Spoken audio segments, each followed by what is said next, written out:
What's going on, everybody? Thanks for joining us today. You are here live, first time ever live. We're doing it with the Burly Fishing Podcast. So I'm going to do our normal countdown, like you would normally see if you're listening to this on a podcast. So, without further ado, here we go. Do it, dude. Do it. 5, 4. Welcome back to the Burly Fishing Podcast. I'm your host, Jeff Burlingame, joined with my co-host, Paul Glass, and we are here live for the first time on YouTube and on Twitch. And my video is lagging a little bit, and that's all right. We're just going to keep rolling. So we're live. We're going to have some fun with this today. Basically, we're inviting you guys to join us for cracking a couple beers, a couple cold ones, maybe a couple, waters if you're working, whatever it is. But just hang out with us. We're talking about jigs today, specifically skirted jigs. We're going to try to, maybe sprinkle dust on a little tips here and there. Talk about our favorite jigs that we use, where we use them, why we use them, setups we use them on, all sorts of stuff. And of course, it's just this episode, as always, is going to come with its fair share of banter. We've got some room for you guys to chip in now that we're live, and I want to have some fun with that. So feel free to hit us up in the chat, whether you guys are on Twitch or on YouTube. Just let us know what you want us to talk about. If you got some questions, some burning questions, whether about jigs or anything else, just hit us up. Let us know. There's a super chat feature on YouTube, and if you want to use that to help support the show, we appreciate it. Just hit us up in there, and we will give you a shout out for sure. We appreciate you guys very much. And of course, if you like the show, be sure to subscribe on the podcast on YouTube, and follow us on Instagram and Facebook at Burly Fishing. And drop us a comment. Let us know what you think about the show. Let us know what you want us to talk about next. All right. So without further ado, Paul, let's hit this show. All right. So this is this will be the third segment of kind of a long series that we're calling our all-time favorite baits, our ATFBs. And I'm broken them into categories because each one of these so far has been basically 2 hours long, which is like 45 minutes longer than our standard episode, and we don't even have a guest. So the idea is we're going to cover the entire gamut. We are not going to cover every single bait within every single category, but we are going to hit the highlights, and then we're going to dive deep on the ones that you're probably seeing in the store, seeing in your subscription boxes, whatever it happens to be. We're also going to give our all-time favorites within each category, and then once we've hit the majority of the categories, we're going to do an all-time favorites, no holds bar, pick your favorite, all-time, any bait type, and then that'll all culminate there at the end. So we did Topwater, we did Finesse, and now we're going to hit the jigs. I had to split them in half because there are so many jigs, but I'm excited to get into this. I know for me, I grew up in fishing as a jig guy, but it's sort of because as you sort of explore the rest of your fishing options, it's sort of gone to the wayside. But I can already tell when I was writing up this episode, I'm every single one of these baits used to be my go-to, and that needs to come back. So now I'm gonna have a jig revival. Maybe it's 2021, but it's gonna happen. So with that, episode question of this week, Jeff, tell me, what is your least favorite situation to be fishing in? My least favorite situation, if I were to, pick one, pick one that you would, if you never had to be in again, you never had to be in the situation, what's the one that you're the good Lord in creation will straight up remove this situation whenever you happen to be fishing. You'll just never see it. What's the one that you're delete? Control, delete. That would have to be extremely hot conditions for me. So we had a scorcher recently where we were on a really big body of water, which meant we're hoofing it. I mean, we've got Hobie Pro anglers. I mean, they go decently fast, but I mean, at the same time, I'm just getting a pretty amazing quadriceps workout there. So we're just cranking it, trying to avoid boat traffic. It's I don't know. This is hot for Michigan. Don't come at me, Southerner guys, right now, because I know you're gonna. When I say it's 95 degrees, you're 95. That's cold. I was wearing a coat that day. Get out of here, Texas. I'm kidding. Stay. You can watch. But like 95 for us Northerners is a pretty dang hot day. It was, super high humidity. Like I said, we were paddling all over this thing. We paddled forever. I have no idea how much water we covered. It was too much. And I ran out of water. So for me, it's like heat, humidity, lots of, exercise. Yeah. And I ran out of water. So I was just straight dehydrated. It was awful. And Paul remembers this probably pretty well, because when that happens, I get real cranky. And then I wasn't catching fish. Then I missed a few fish that I should have had because I was just not in it. Like my head was pounding. I was just dying, man. So yeah, it's not fun. And then I just basically jumped in the water. Like, at the end of the trip, what was I? I was shirtless, wearing my GoPro, complaining, and then I just jumped in the water. I started throwing my frog at you. It went. We got to like last resort status. Absolutely. We could start like going Bear Grylls with like taking a whiz on a t-shirt and squeezing it back in, like juicing yourself. But yeah, I feel that the mega heat where you're like just shut down is bad. Mine for sure. Wind. Like if I could take one element and make it go away forever, it'd be even like with the 360 though. Absolutely. Right. I don't like casting. I don't like it. I'm not talking like moderate, like 6 mile. I'm talking like 20 plus mile. Like if I could get rid of that situation and have that never show up, right? That would be the one for sure. I would take mega heat. I'd take mega heat over like ridiculous wind. We just had a question come in. Do we just want to hit like you want to smack that one down? Which one? Said, what are some ways to use the Bandito bugs? The Bandito bugs. There's a lot of ways to use that Bandito bug, and we'll talk a little bit about it today once we hit jig trailers. But like for me, I typically on a flipping hook. Like flipping hook and Tokyo rig is like my go-to. Yep. But if we're talking jig, like a jig trailer, I will cut it in half and then slide it on, and it tends to fit a lot better that way. Not the long way. Not taco not the full body. Hamburger cut. Yeah, hamburger cut, not hot dog. Don't split it this way, split it this way.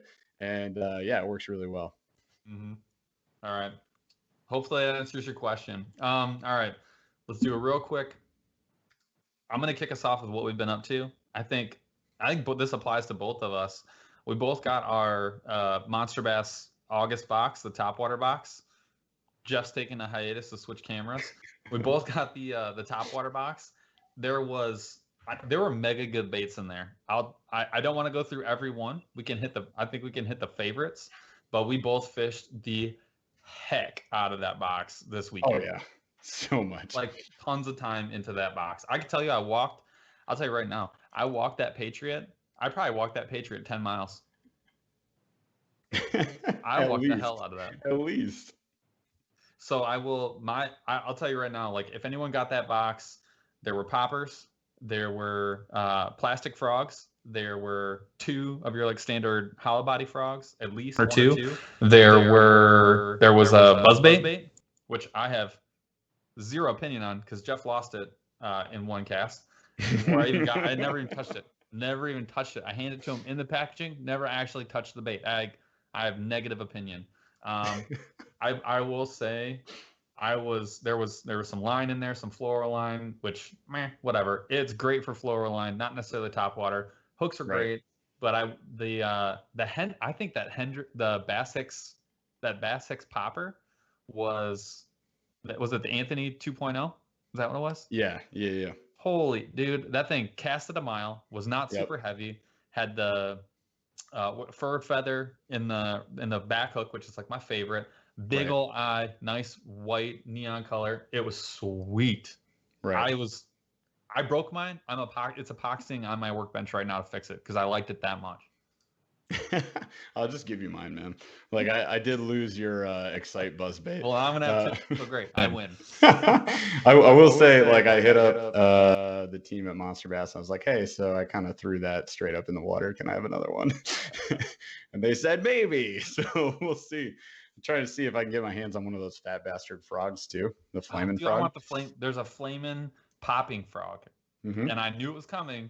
And I didn't get it, and I was like, "Son of a gun!" But like getting the pop, I felt okay about it. Facts. Solid. Overall impressions of the box, it did exactly what it was supposed to be. Great topwater. If no matter how you fish topwater, with the exception of maybe you get the Toad Runner Junior, so you get a prop bait, but solid box. And like for the money, I don't think you couldn't do better in a store. For sure. It's a great popper. There's a lot of good poppers out there that we like. What's the one you always throw, like the Rebel Pop R? Yeah, which is a fantastic classic. It's just like the KVD, the Strike King KVD is pretty good, but this thing, like, it stands up there like right with them. It's solid from like a small company, which is cool. Like that's part of.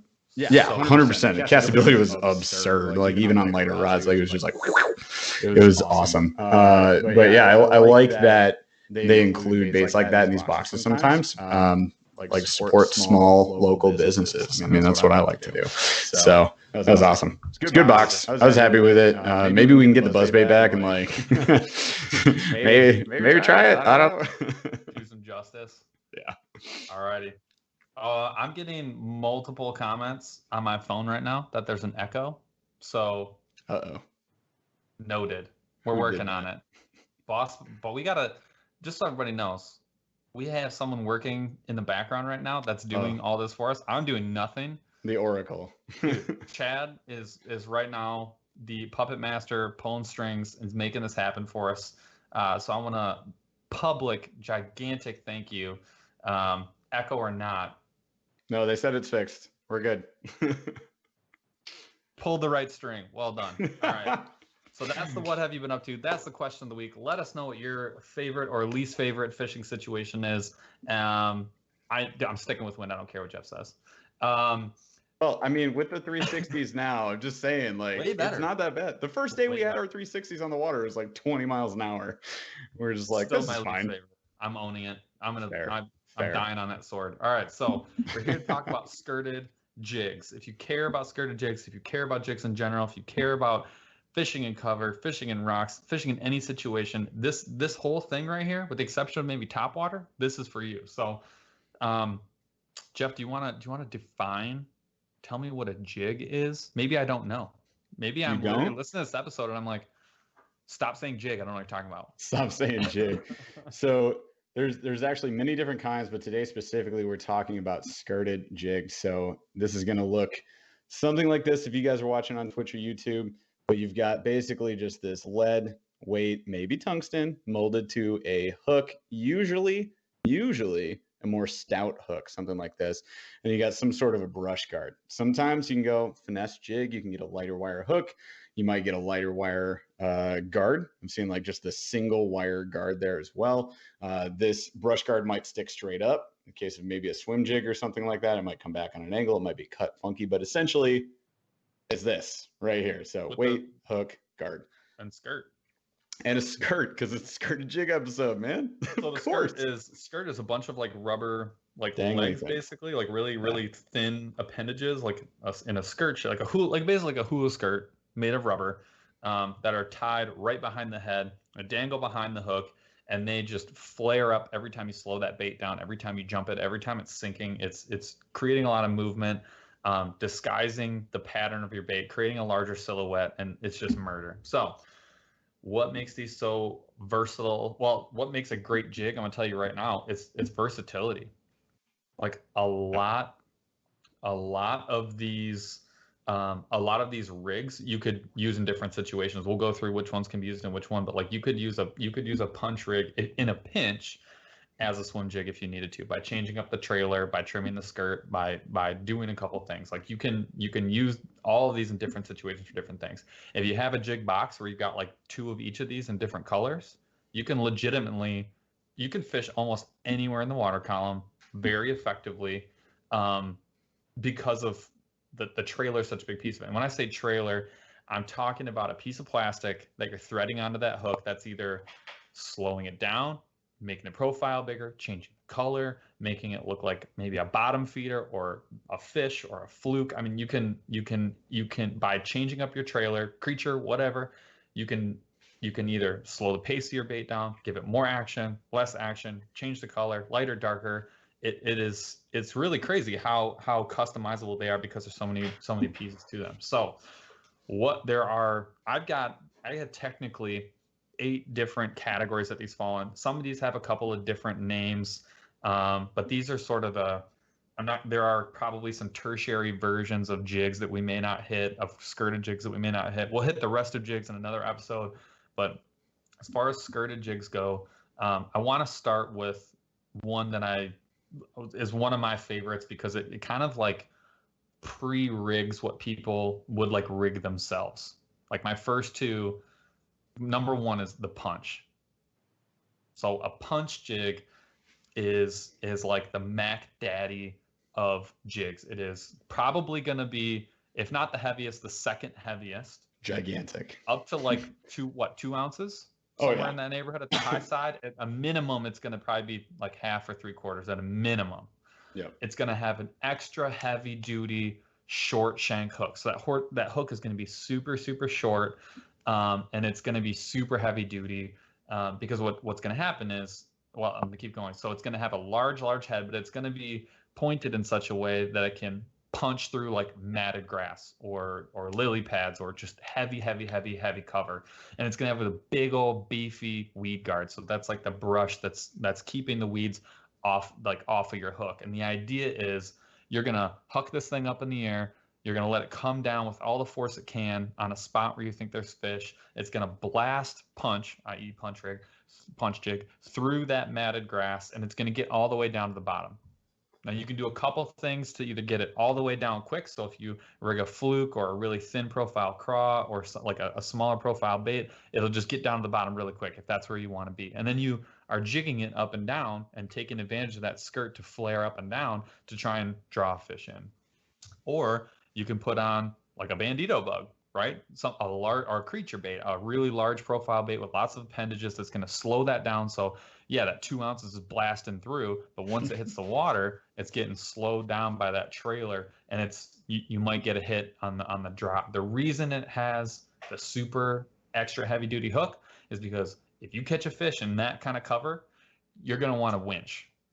I mean, you're going to want a heavy duty broomstick winch kind of setup because you're going to get hooked up on something. It may not be taking on flop as you come out. Yeah, you're gonna bring up the whole salad.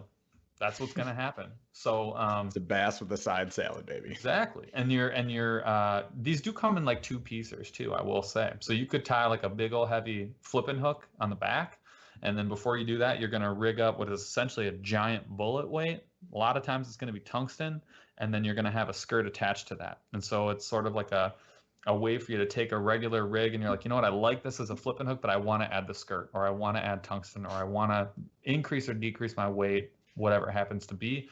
That's a way for you to just like a different style of punch jig. So that's punch rig. Jeff, do you want to cover flipping? So yeah, flipping jigs are pretty phenomenal. I got one here. If you're watching, this is a kind of a stand-up version too, but it's got that heavier duty or like heavier wire gauge hook there. That's a pretty stout sucker right there. Usually a little bit of a heavier brush guard, but that's the one that like you're flipping into cover. It's the one you're going to see the guys looking all cool when they got their bait caster set up and they're just flipping it, just flinging it out there, right? Which, by the way, if you guys get good at doing that, it feels freaking cool too. Like as cool as it looks. I was going to say, it's as good as it looks. It's phenomenal. Like learning to flip and pitch is just so freaking fun. Is there, I mean, when you see somebody, I'm not gonna say a dude, when you see somebody just very casually having conversation, like, oh yeah, Brad, great, we have flip it right into like a dime size hole, just you're like, oh, you just hear in the reel just goes, just shoots out there. Yeah, and if they get really good, they can flip it really far, which looks freaking cool. So yeah, Levi, I'll get to your question here in just a second for the favorite summer jig. I like that question. Yeah, flipping jig though, like again, we're just casting it up into cover. We're gonna have same kind of idea with all of these. You can pick your trailer. Like we'll talk about trailers later. We're not gonna worry about that right now. Depends on what you're trying to make that jig look like. Right. Mm-hmm. And then same for the action that you're going to use with it. But all you need to know about flipping jig is it's just more well designed for that heavier cover to get up in there. You see like some brush, some lay down, some riprap to not get caught up on everything in there. And to like the one I showed you, I think this is called a bankroll jig, but it's like more stand-up style. So it's going to have the bait coming off on like this angle here too, which just looks freaking cool. And you just pop that around. So yeah, Levi, favorite jig for summer. Paul, you go first. So this one kills me because I feel like you're either on one end of well, at least for me, it really depends on the body of water. Because if I'm going, I want to say punch, because in the summertime, a lot of times I'm going up into like I'm going for that shaded, either like not necessarily structure, but heavy cover. And I'm looking at like that 2-3 foot of water coated in lily pads where I know, especially like a lot of times the bite is toughest like right after the morning like feed shuts off, like where you're seeing all that topwater action in the morning. And this is in generic terms, but like you see that topwater action in the morning and you do your work, and then all of a sudden that's gone. That's when I will, a lot of times if jig is in my mind, I'm going out to like heavy cover. I'm getting my punch jig. Honestly, I'm I'm a lot of times doing like I'm biting the head off of one of those, like I want the grub tail worm, Mm-hmm. but I don't want like 10 inches. I want like 4 inches. And I want most of what's coming off the back of that jig to be like the grub twister tail. I flip that extra high. I let it punch down to the bottom. I let it sit for like what is an unbearable amount of time, which ends up being like 3 seconds. And and then I'm starting to like work that jig super, super slow. So like working a heavy bait, kind of like a finesse bait, but I'm into that place where they're trying to find that cool water. They're trying to find the lower temp where they know they can get food. And a lot of times that's the difference between getting a big in and doing numbers. So that's like the big in hunting. So that would probably be, if I'm going to grab a jig in the middle of summer, that's probably what I'm going to do. I will say for most of the country, it's probably a similar setup, but it's the football jig in like super, super deep water where there's like a rocky area that you're targeting. So that mine's the punch though. That's coming from the Midwest. Yeah, and mine's actually a swim jig, and it's like a relatively newer favorite for me. It's something I've fished in past, but I fished pretty heavily this summer, like a lot. Especially after getting a few of my 6 Sense bags because they came with them. Lately, it's been this guy right here is one of my favorite summer setups. That's the Blacklight Divine Swim Jig from 6 Sense. And it's got the 6 Sense swim plastic paddle tail trailer behind it in white. For some reason, like this purple, black, and white, like it doesn't have to be muddy water either, guys. Like it was just a lot of our water stained. We did like that's just most of the water we fish. We've got a few clear water lakes or that we hit, and then if the rivers are high, that's like the chocolate milk the soupy stuff that we'll fish from time to time. But most water's stained, so I have like most of the similar color patterns that I use. But yeah, that one has been killing it.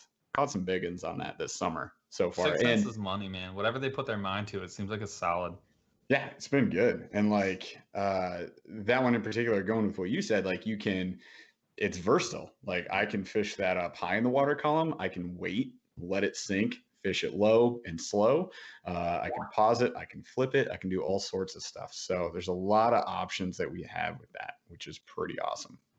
So the next one on my list, ironically enough, phenomenal question. You read my mind.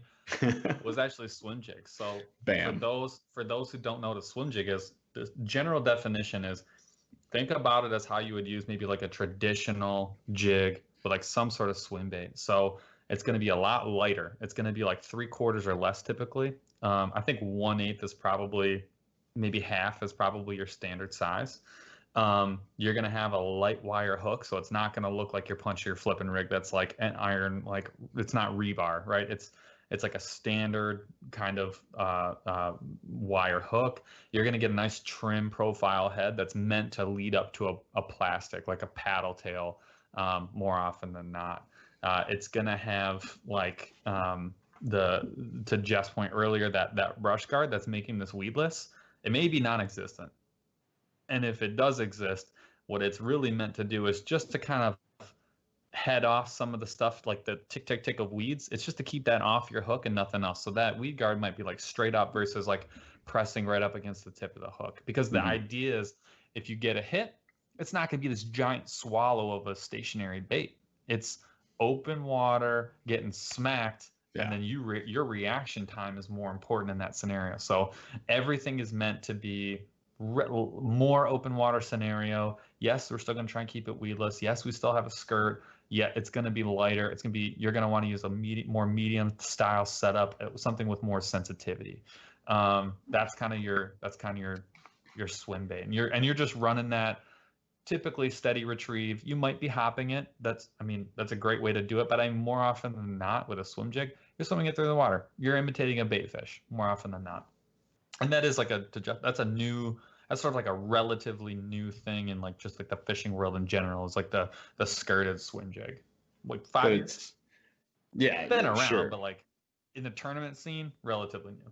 Right. Something I'm definitely getting a lot more into, which is phenomenal. A lot of fun. Saw some guys asking in the chat too. And guys, like, hit us up with questions. We'll pause what we're talking about. We're on no important agenda here. We're not important individuals. Yeah, show-outs don't actually matter. You know. We are subtly aggressive anglers, and we treat the show as such. So just cut us off if we're getting boring.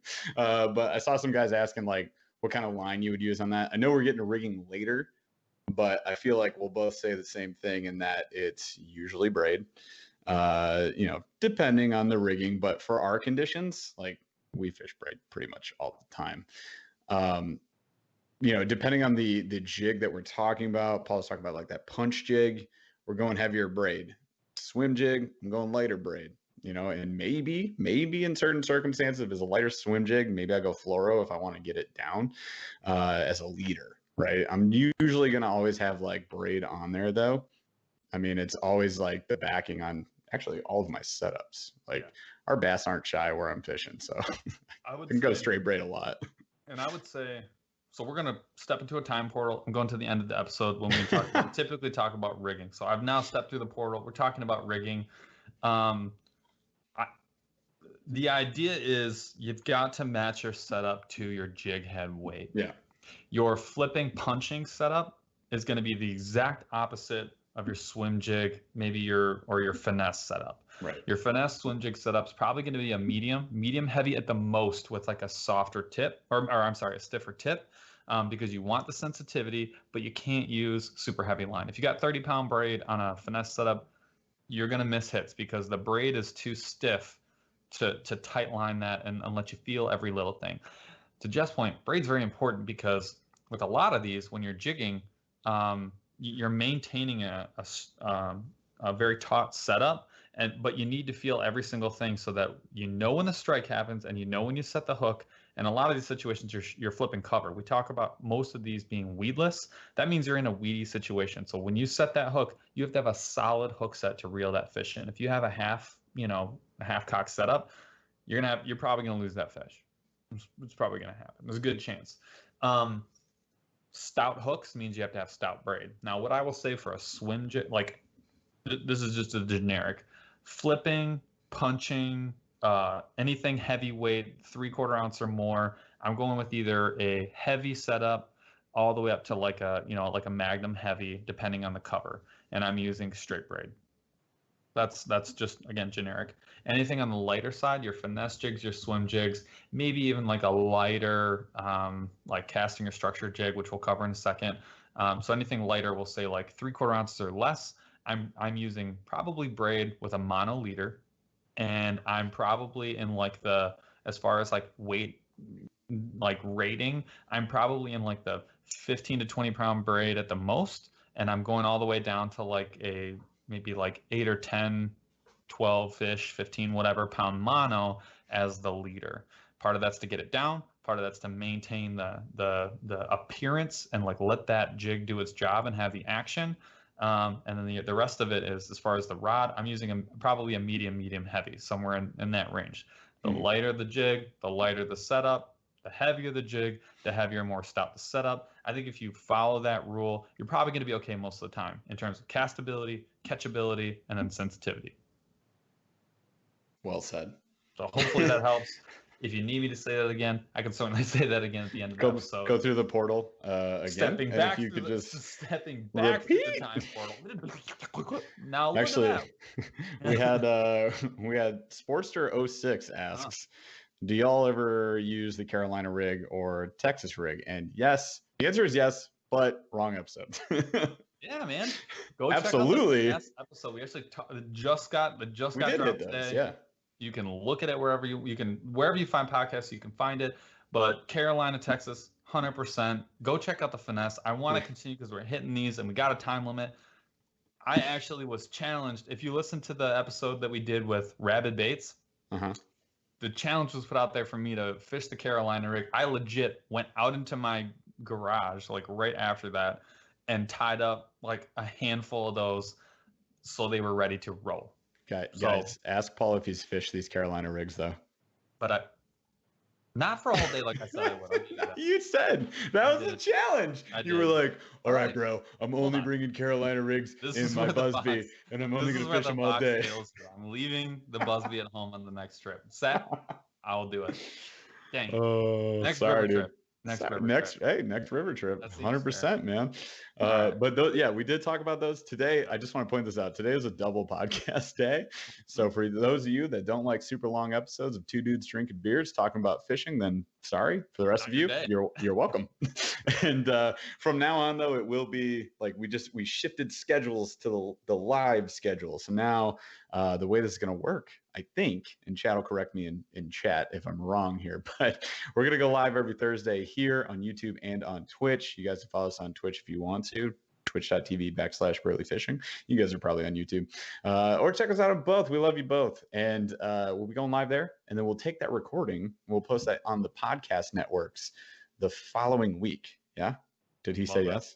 Yes, sir. So he also said there's another question that came in. What is a Carolina rig? So a Carolina rig, I'm going to simplify this greatly. Go listen to the Finesse episode. It's in there in great detail. But what I will say is a Carolina rig is similar to a Texas rig. There's a couple more components, but essentially the weight is further up the hook. So with all sorts of other accessories. Yeah. It's a little bit of a different setup, but the idea is you've got your main line, you got your weight, then you've got a barrel swivel. Sometimes you'll have a bead or some other things, and then you'll have maybe up to maybe 18 plus inches, and then you'll have your bait. So you've got this weight, it's kind of making little puffs, and then it kind of behind it in like a trailer, you'll have typically a weedless setup, like usually like a 2-aught or a 1-aught. You'll have your bait hanging out the back. So like we'll call it a different version of a Texas. Yeah, Google is your friend. Google Images does wonder. Like anytime I've tried to learn a new rig, a new knot, like Google is your best bud. Just go on there. The Google Images pop up right at the top, and they're usually pretty dang good. So go check those out. We all know YouTube is the Matrix. It's also that.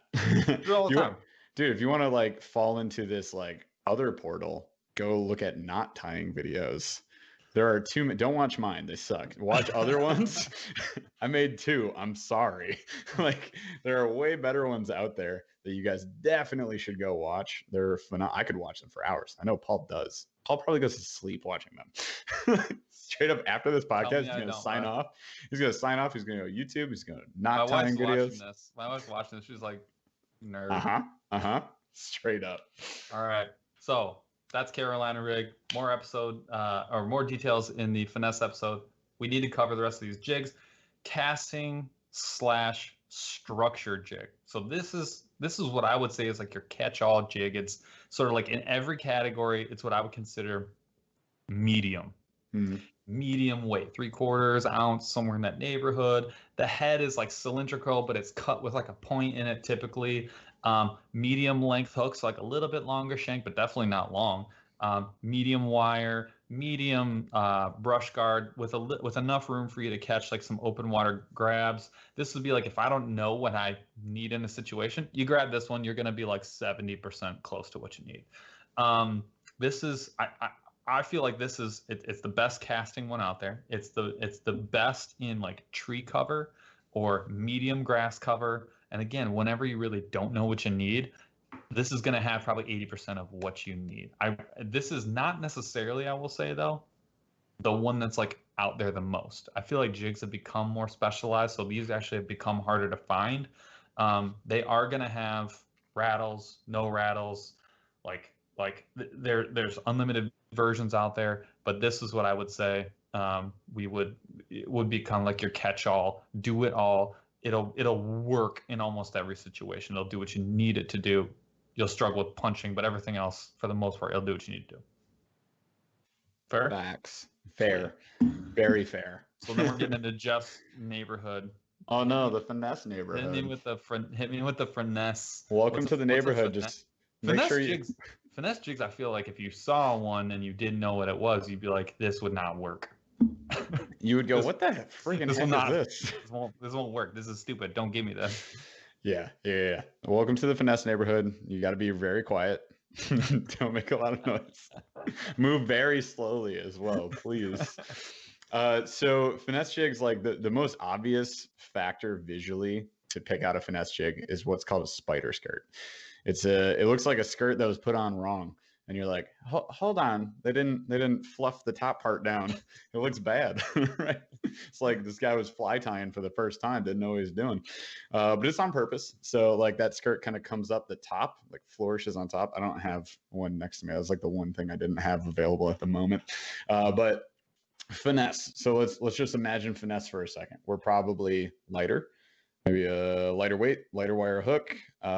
Generally, it's something I'm gonna throw when I want to slow down.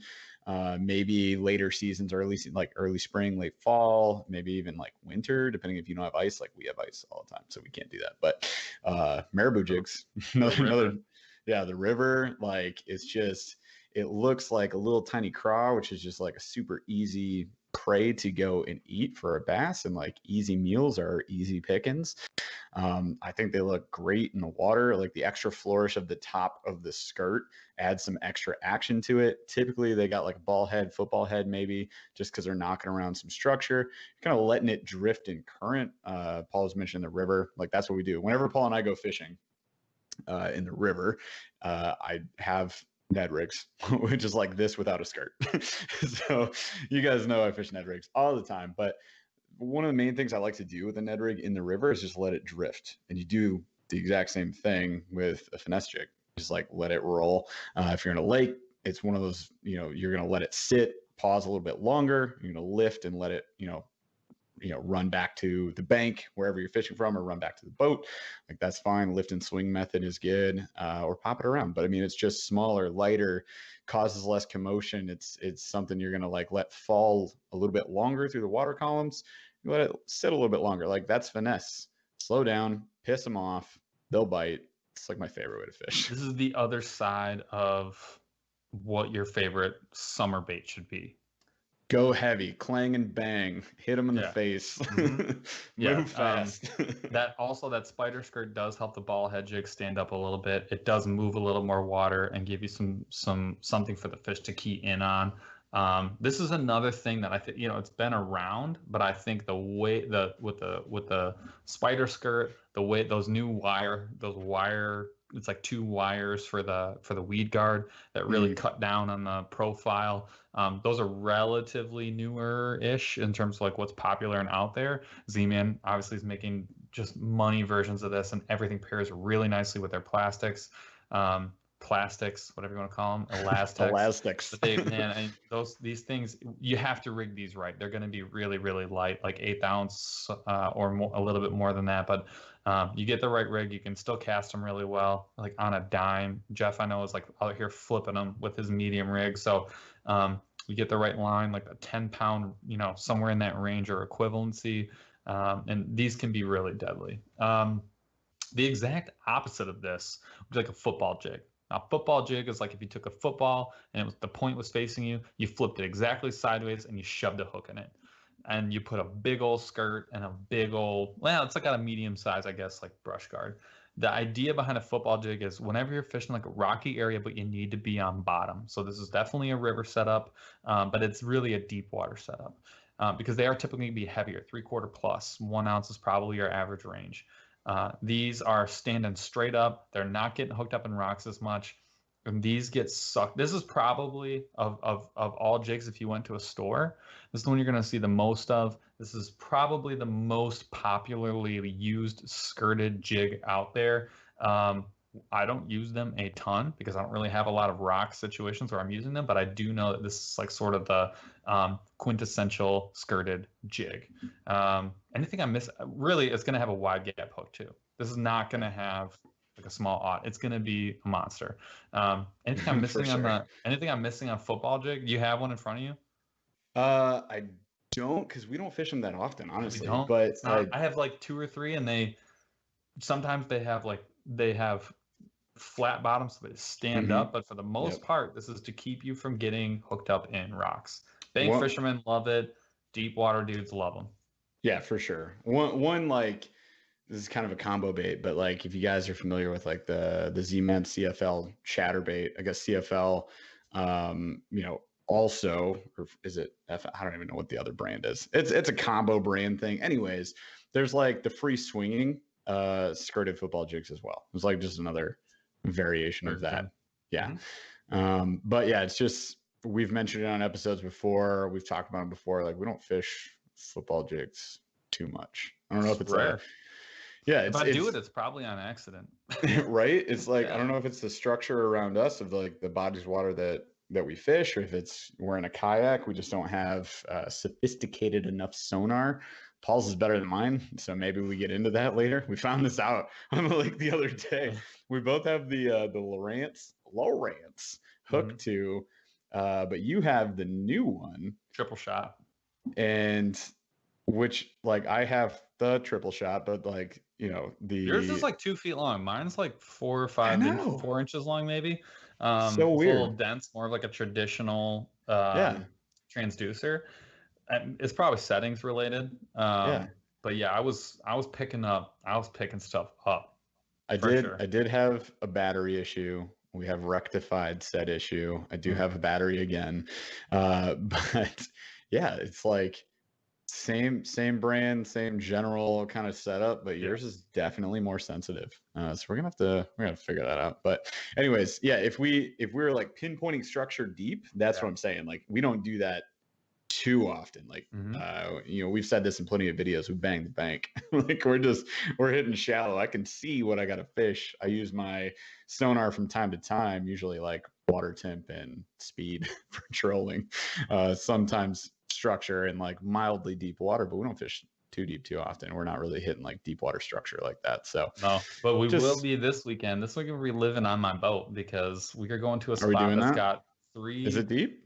It's almost 70-foot hole as like the main drop, and then you've got 2 40 plus additional ones that you can hit. So we'll be.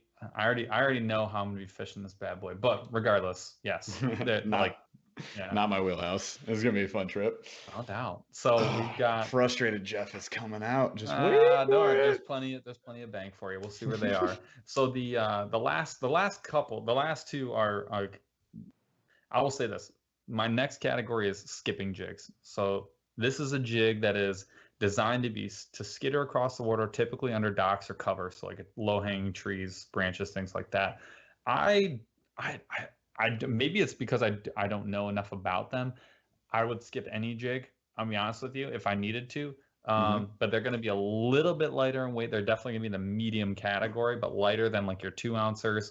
They're going to have a profile that allows it to not get caught up in the water as much. So we're talking trimmer skirt. We're talking flat edges that, like a skipping stone. And then you're going to want to trailer them as far as what you're going to thread on as a plastic. You're going to want to do something that's got a little bit of slimmer profile. And then they're meant to be skipped. So if you need to get into like a really tight spot, you're going to skip that bad boy under there and get right where you need to be.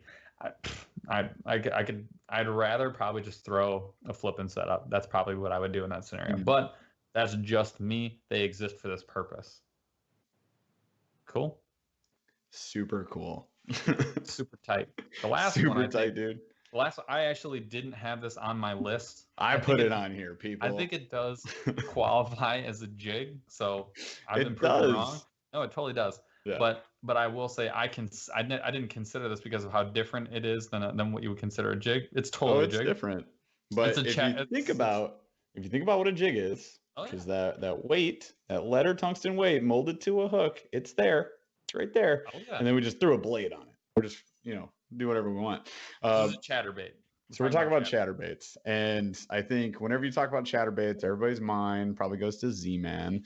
And so does mine, because they make some phenomenal chatterbaits. I don't know if you guys saw the stealth blade that just dropped. It looks clear plastic blade. Yeah, the blade is clear instead of like metal.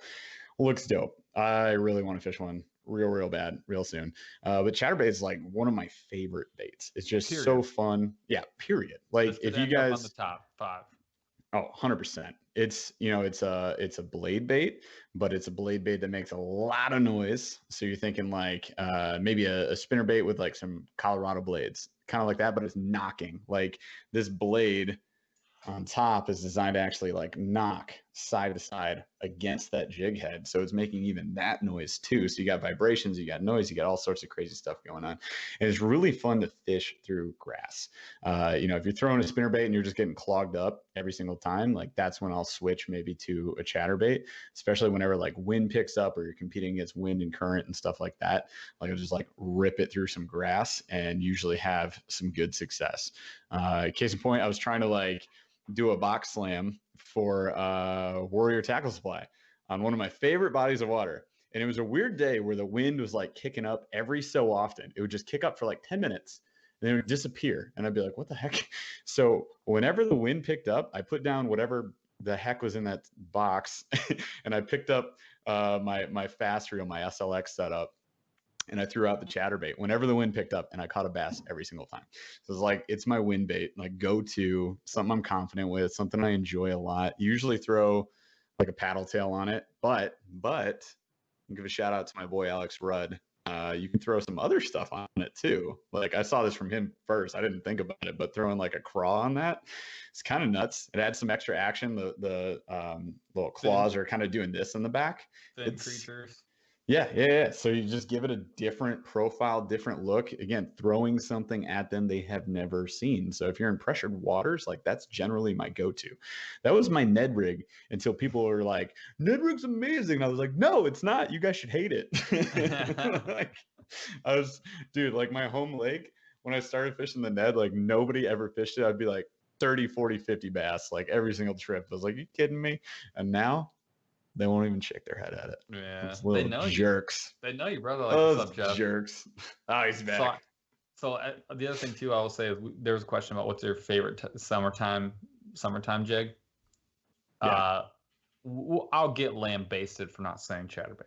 I said it's swim jig. So actually, here's a great point. This is something I meant to bring up. A little sprinkle a little nugget here for you guys. I like the 1-2 punch method.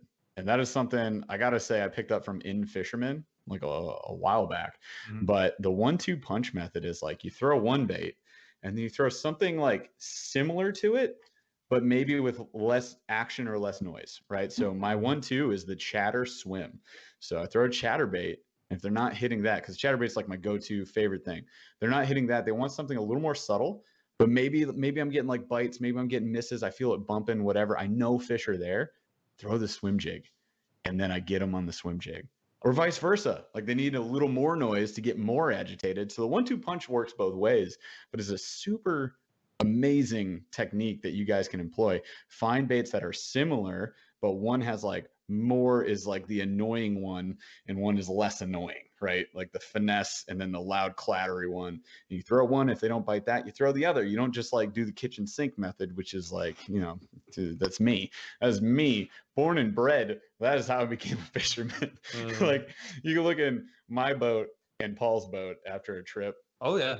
You guys know, other than their colors are different, the boat colors are different. Yeah. You can tell which boat is mine, like all of my baits on the floor. But there are many 1-2 punch methods going on in there at one time. So just a little pro tip, something I learned along the way from the pros, which has been phenomenal.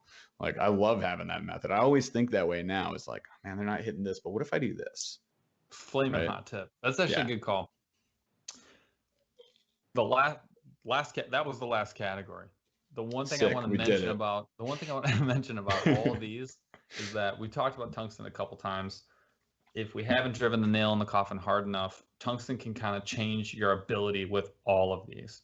It makes your punch rig a lot slimmer. It makes Yep. your finesse rig way more deadly because you can get to the bottom quick. It makes your casting structure jig much lower profile in terms of just the head. I'm not saying it's perfect every time, but it's an option. And yes, it's a more expensive option. I mean, whoa, Tungsten does have some sweet jigs. I cannot personally say because I have not fished them yet, but I will be. But I will tell you right now, a Tungsten option can be a really cool like way to fish a jig that can keep you even more weedless. It's pretty sexy profile right here. So this is the Tungsten flipping jig. Mm-hmm. And I paired that up actually with this Finesse minnows. This is from Lunker Hunt, their new like little Finesse plastic line.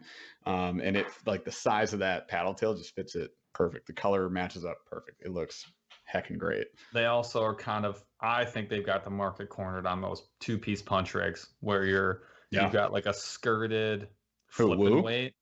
Just in general. Well, but like just in general, like the Tungsten version of those, they're so much sleeker in profile. Yeah. It's a big win. You throw a peg on one of those and you've got yourself a nice rig. Yeah. I mean, this is, what is this? This has got to be 3/8 of an ounce, maybe a half ounce. Mm-hmm. That is how big it is. It is tiny. That's absurd. But it's still got the same weight. So that's all I got to say about Tungsten. So the next thing I want to talk about is, and this is like almost equivalent, like of equivalent importance to like the jig itself is like your trailer choice. Yeah. So I'll run real quick through like kind of the standard menu of options that you would have if you like grab the right kind of jig first. And what would I put on? Everything. Like Craws is probably number one most popular. I'd say, yeah. Like usually, Number two would be your paddle tails. Yep. 3 would be the creature baits. So like, Bandito bug. 4 would be probably like grubs. Yeah. Like, so curly tail worm. Some people throw worms. I think that's less like a Senko. That's definitely done. Probably less popular. And then it doesn't really do what you want it to. It doesn't work the same way as a Texas. You're defeating the purpose of the Texas, I think, when that happens, my opinion. It has caught fish. I'm not gonna say it hasn't. I mean, lots of things. You can throw trebles on a pop can and you can catch fish, man. Let's be real. Technically, yeah. And technically, technically, yeah. And then I think I'm going to throw one out there that probably doesn't get enough play. Tube jigs.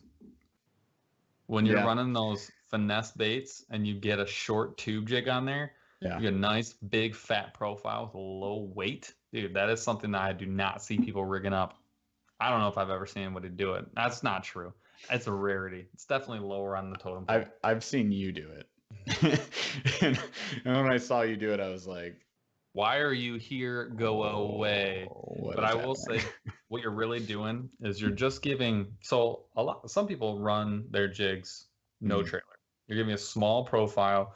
You still adjust with the skirt. If it's a heavier skirt, you get a nice profile, but it's very short. And so you run the risk of you getting short struck is much lower with nothing on it. Mm-hmm.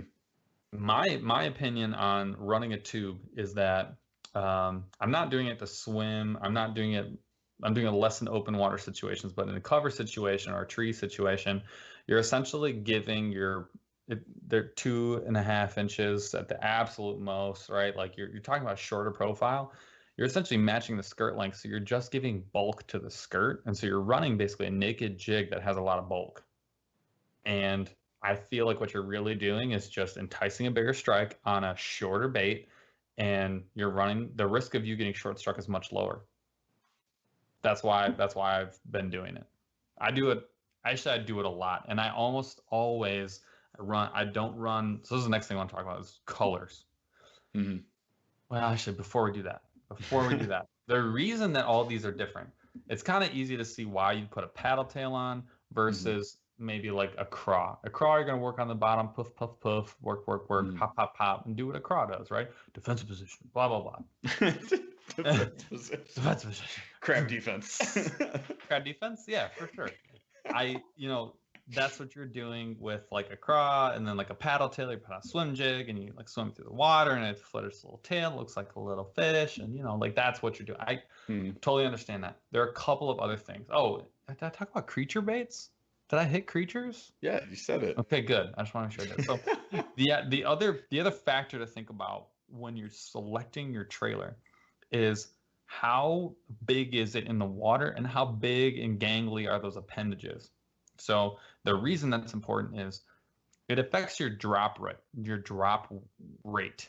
So you've got this big heavy jig, right? How do you slow it down so that it's not just straight to the bottom?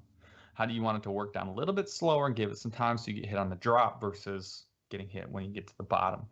Put on something big with a lot of appendages, and not only, it's like mad wiggle, but you're slowing down the rate of speed at which the bait drops. Yeah. Vice versa. If you're running a really lightweight jig, but you want to get it down quick because you want to hop it on the bottom, Finesse would be a great example. I would say you could throw a fluke instead of a paddle tail, right? You can throw a tube instead of a craw, or run a slimmer profile Z-Man Elastec type deal instead of like your full-blown whatever craw that you were running. And what that'll do is it's going to allow you to get down to the bottom, but still have all the action that you want. So the profile in terms of like the size and the length of the appendages and the amount of appendages, like what's that 1,000 fish, the Yodo worm? Is that what it's called? 10,000 fish. Yeah, the 10,000 fish, whatever. The Catchco one, yeah. Yeah. So that is like a very fat bait that trims down to like this really, really, really, really tiny tail that has a ton of action.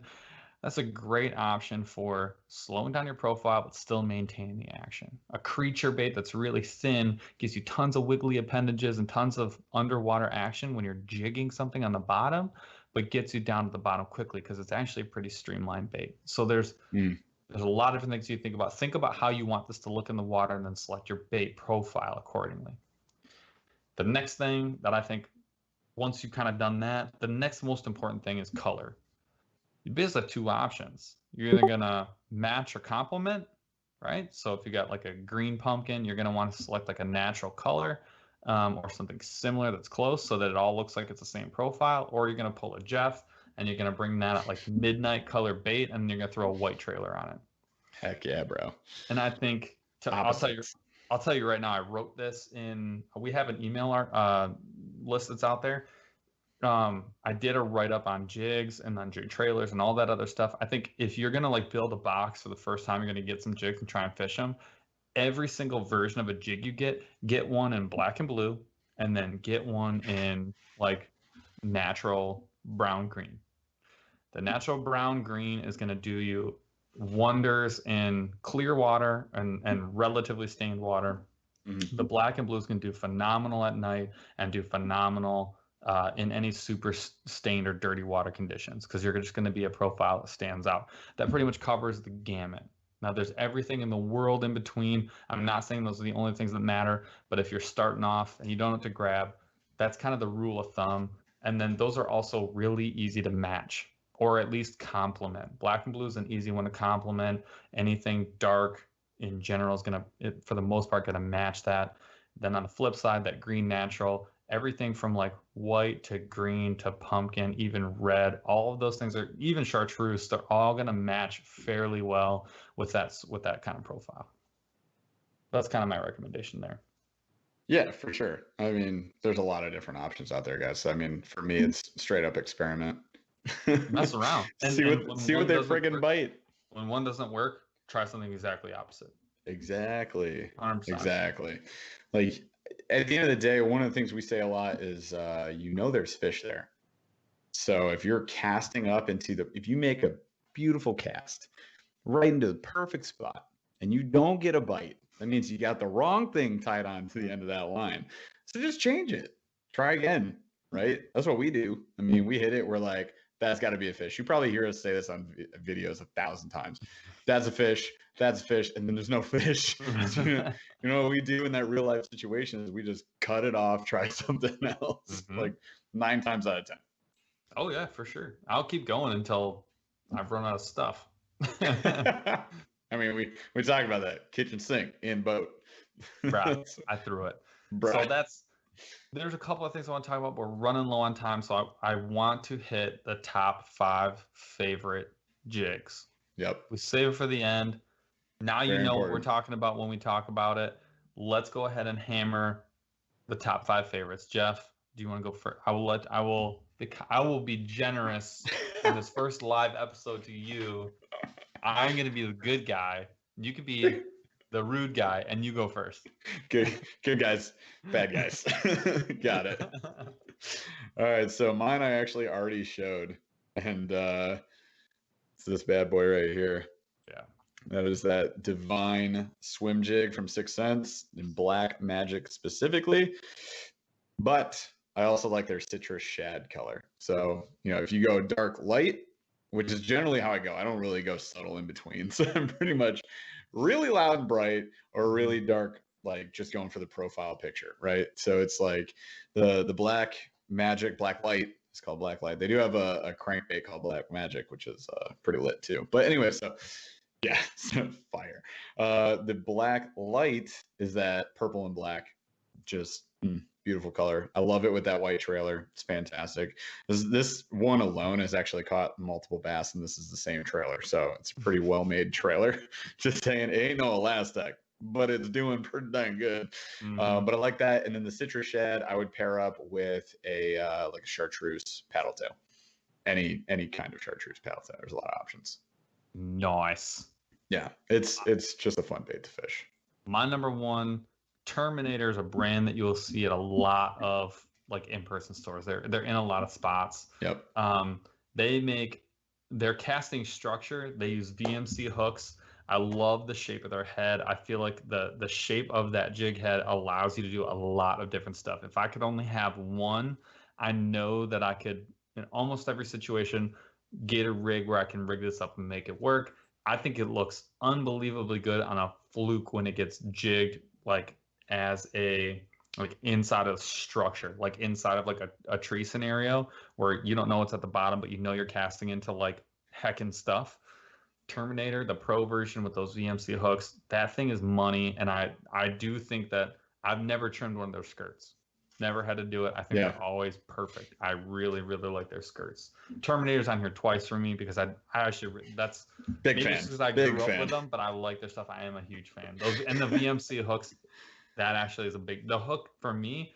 When you see, like, I think I have this written a couple of different times. When you see that they are using like Owner, VMC, Gamakatsu, like, yeah, that's, I mean, you're buying a hook just as much as you're buying a weight or a skirt. Like, you're buying the hook. And so to me, when they're using super high quality VMC hook that I know I'm going to have last, that's a big deal. So that's why Terminator Pro Series, that's the one. Terminator Pro Caster. I don't care what color it is. Doesn't matter. Fair enough. So second one for me, I also showed already. That's the Z-Man Jackhammer. And guys, I know it's expensive. I know it is. The classic Chatterbait is fine. It is fine. I mean, I'm not. I spend too much money on fishing. Don't even tell me that you. I am so frugal. I'm not at all. I'm not at all frugal. I was gonna say that straight up lie. I know you're. But if you guys see my wife, if you talk to my wife, tell her I'm frugal. Tell her I don't spend a lot of money on this stuff.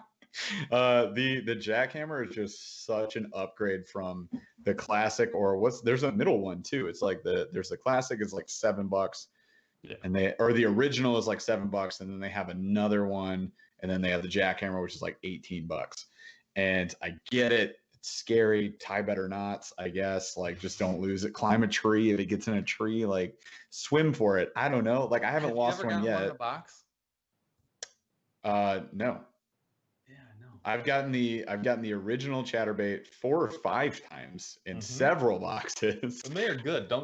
No, they're great. But I mean, think about it. Like, the Jackhammer is a almost $20 Chatterbait. You're not going to get that in a box. Are you kidding me? I'm just like, Rick, challenge accepted. Prove me Rick, where's my jackhammer, dude?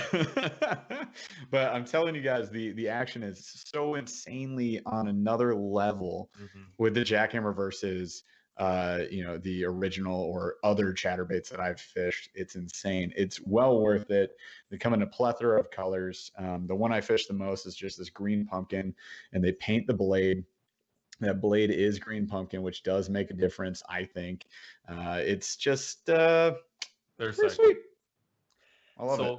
My number 2 is actually a finesse jig. It's the Terminator again. The light wire VMC hook on there is the perfect weight. What I noticed for me, at least, and maybe it's because I wasn't using the right setup back in the day, is I missed a lot of fish. Like I'd start reeling up and I'd have a fish on and I didn't even know it on that finesse setup, and it was because I was using the wrong setup probably. But I would tell you right now, when I switched to that jig, I didn't lose those fish, because I feel like that hook length and then the distance away from the wire is like perfect for like the hook ratio is super high. So I think they look good. They are actually, as far as expense goes, they're way on the low end. This is like super high value for getting a VMC hook. I love the Z-Man stuff. I know that they're kind of like the king of finesse. They make a real nice one. It is on my honorable mentions list, but I'm buying a box of these before I buy a handful of Z-Mans. They're that good. Awesome. That is a phenomenal bait, but is it a 6 Sense hybrid jig? Jeff over here with the 6 Sense like sales pitch, bro. No. Not a straight up sales pitch. Specific baits, yes, they do some baits really, really well, and nobody in the industry can deny that. Like, they're pretty fantastic. But the next one I'm talking about, this is the hybrid jig. Looks like this, which is going to look like a swim jig, and you're going to say, well, hey, hang on a second, that head is a little bit fatter than a typical swim jig. That's on purpose. It's a hybrid, right? So you can actually swim or flip this one. It's kind of a hybrid between a swim jig and a flipping jig, which is awesome because it means you get to cover more situations, more water. So I like it a lot for that reason. I'll go ahead and swim it. If I'm not getting bites, and I'll just let it sit on the bottom and flip it, or tuck it up into like deeper cover and see if I can get some bites there. I like that one. Again, just going like one end of the spectrum or the other. I like the black and blue, and then they have one called like Green Pumpkin Magic or something like that. Was it green? Yeah, Green Pumpkin Blue Magic. That's what it's called. Color names are weird. I don't know, but it's like a bluegill color, but a little bit darker, kind of. But it looks really good. So I like that jig a lot. I've caught a lot of good fish on that. Number 3 for me, I'm going old school, like the OG.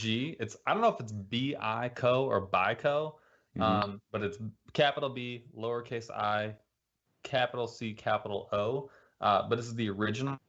This is their original jig. It's a structure casting, like generic do-it-all jig, but they use owner hooks and do these things. Like, you pick one up, and it's like you just know that the quality is like superior.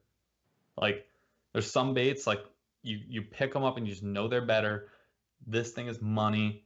Everything screams like I can do it all with this setup. If you grab these in 1.5 ounce all the way down to 1/8 ounce, you've got basically everything covered. You can swim any of these.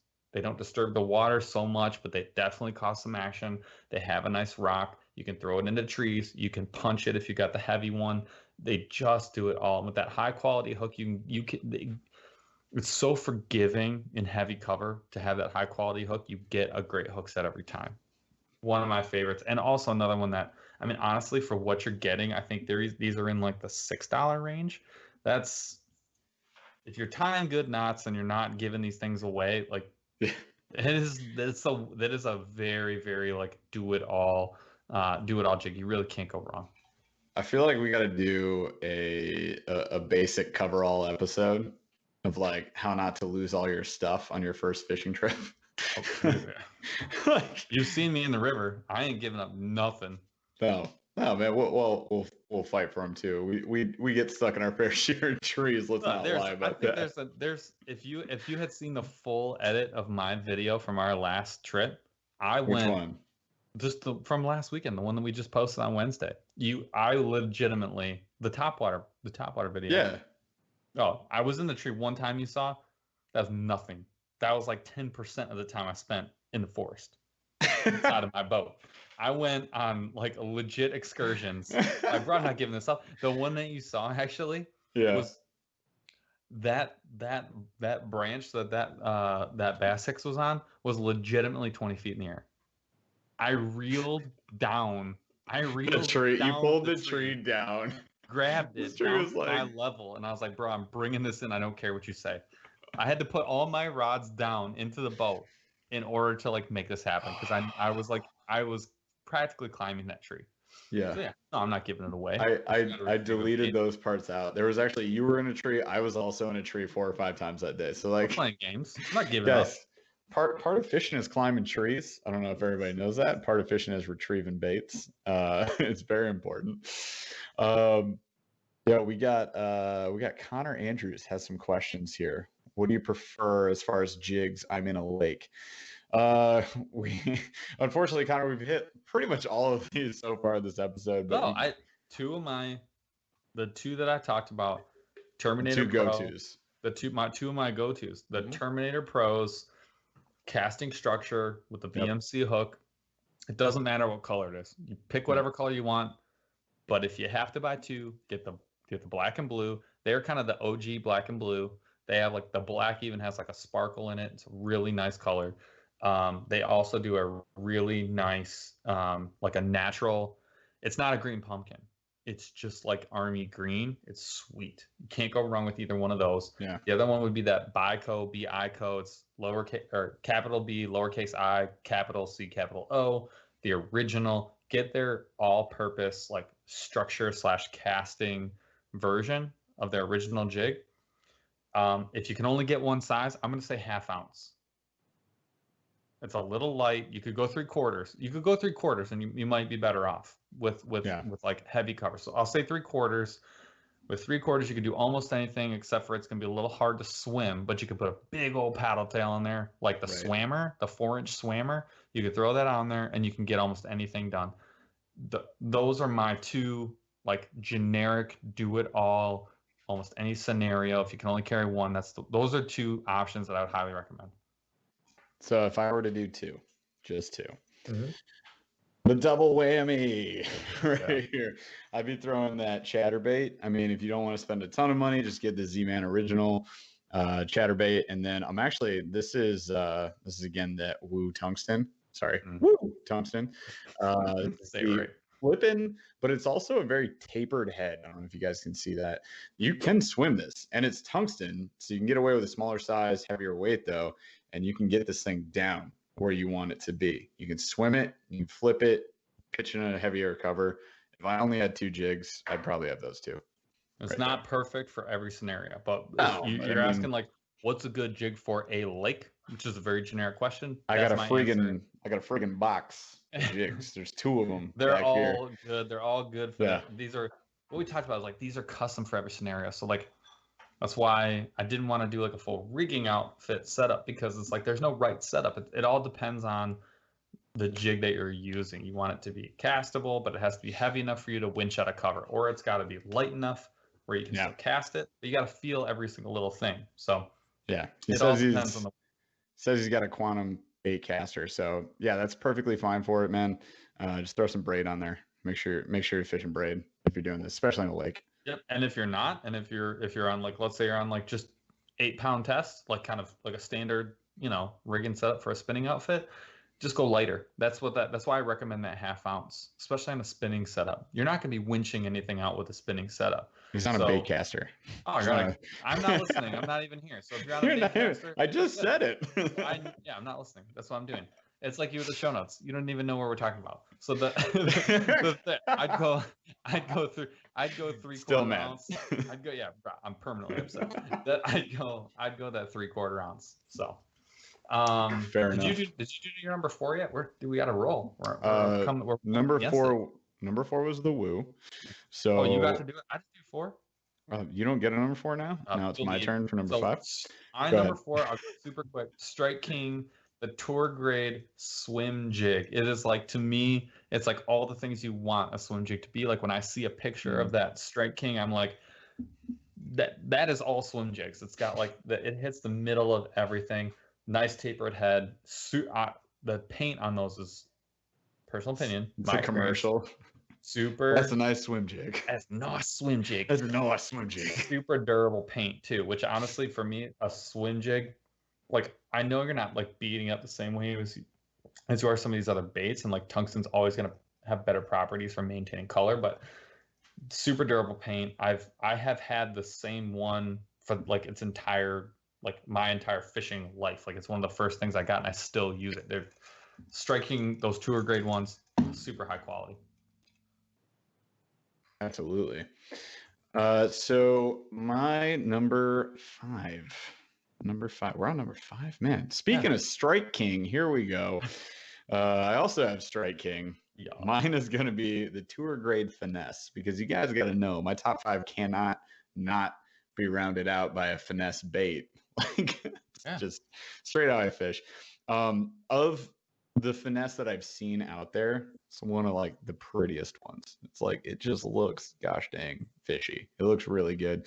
I do like that. I think the like the green pumpkin craw color, which is actually more like that hybrid jig I have. It's got a little browns, green pumpkin and browns in it. It's a really good color for when I would fish it, which is like fall. Be like early spring, late fall, maybe throw it in the river anytime you want, really. But yeah, that's when I'd be busting out Finesse. It's got more of the football headed jig. So knock around that cover. Great for river. We fish the river all the time. If you guys watch the channel, if you don't, subscribe, please. But like, ring the notification bell. But if you do, like, you've seen us fish in the river, we fish a lot. That's because I particularly, you still have tons of river by you, but like I'm in a spot where we have like 3 intersecting rivers that are phenomenal fisheries. Longest river in the state. Yeah. Don't have to name it because then I get yelled at, but I feel like everybody knows. Say it. What'd you say? Did you say it? Anyways, that's my number 5. What's yours? Mine, number 5. It's probably one that I don't think is like the biggest company out there, but it's Dirty Jigs. Yeah. Their football jig, though. Mm-hmm.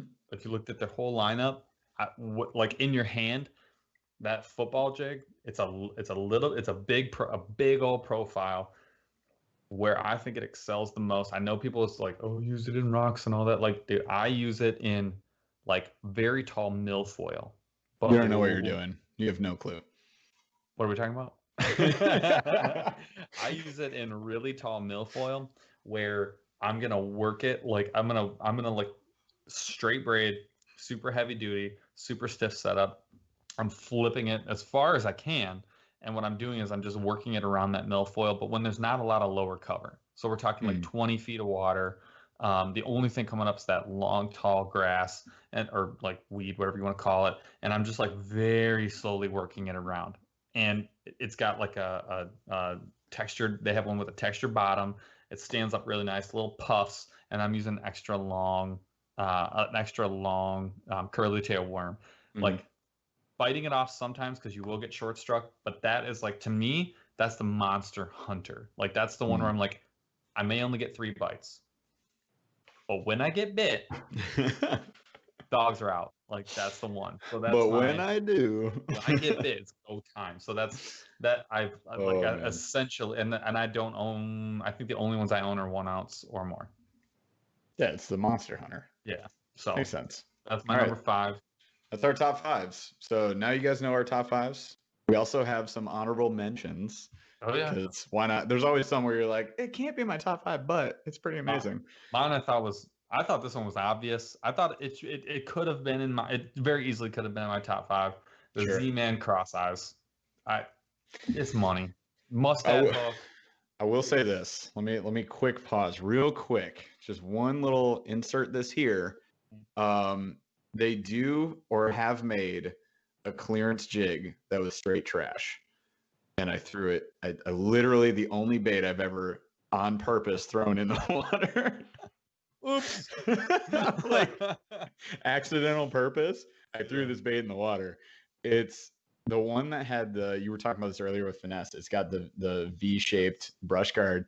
It was made of plastic. And I don't know if this was like a knockoff or something. It came in a Z-Man package. It was Z-Man cross-size jig.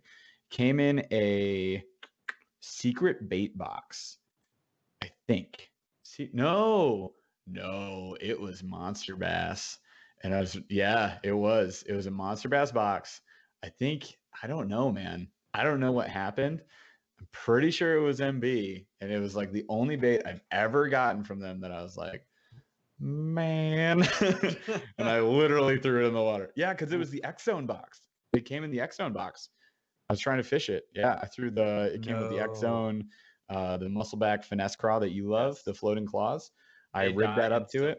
I want to let everyone know if you're rocking the X-Zone claws. I have you can watch it on the last It's on the video. Every single fish I catch, you are -1 craw. Period. He got two fish on a weightless Texas rig craw, and like first one claw gone. He was like, I'm down a claw, and then he got the next one. I'm editing the video watching this, and he was like, two fish, 2 claws, next, and then he throws it. Bye. Not in the water. We don't litter on purpose. Accidental purpose is a different story. But yeah, like this one jig, and like normally they come with a brush guard, so I don't know what happened. I don't fault MB for it. It was a BS bait. Something happened. The cross eyes is legit. I like for me, the one thing that I think is critical, the head shape, the jig head shape, the tie-in point's like super high on it, but it's typically a little bit lower with like, it's almost like indented. Mm-hmm. This thing's mint. I love it. Love the big eyes. Love the paint job. Love everything about it. Super quality.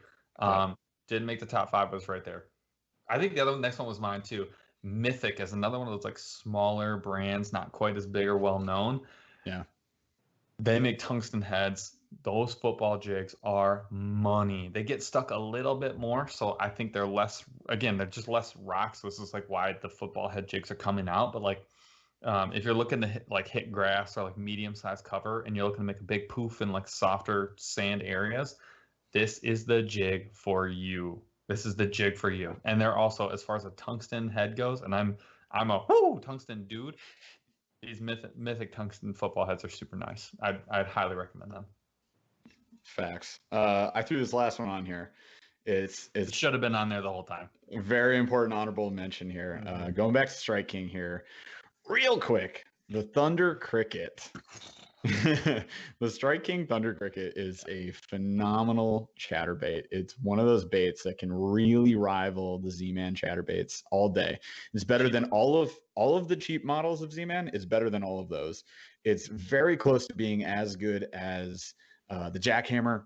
It's just a little bit lower quality. Just a little bit. I was like saying like a Audi Quattro versus like a Porsche. Like, yes, a Porsche is nicer, but like, dude, this Audi does work. It does work. Yeah, I mean, it's a phenomenal chatterbait. Like the thing I like most about that and the Jackhammer is that they ride true. Like they ride in the water column where you want them to ride, unlike sometimes the original chatterbait and unlike any other chatterbait out there. Like most other chatterbaits don't ride where you want them to. Mm-hmm. You need to like really dial in your retrieve speed and control it. Or you're resetting constantly. Yeah, exactly. Like what's the one? The Lunker Hunt? Oh god, yeah. What is that one? The bait blade?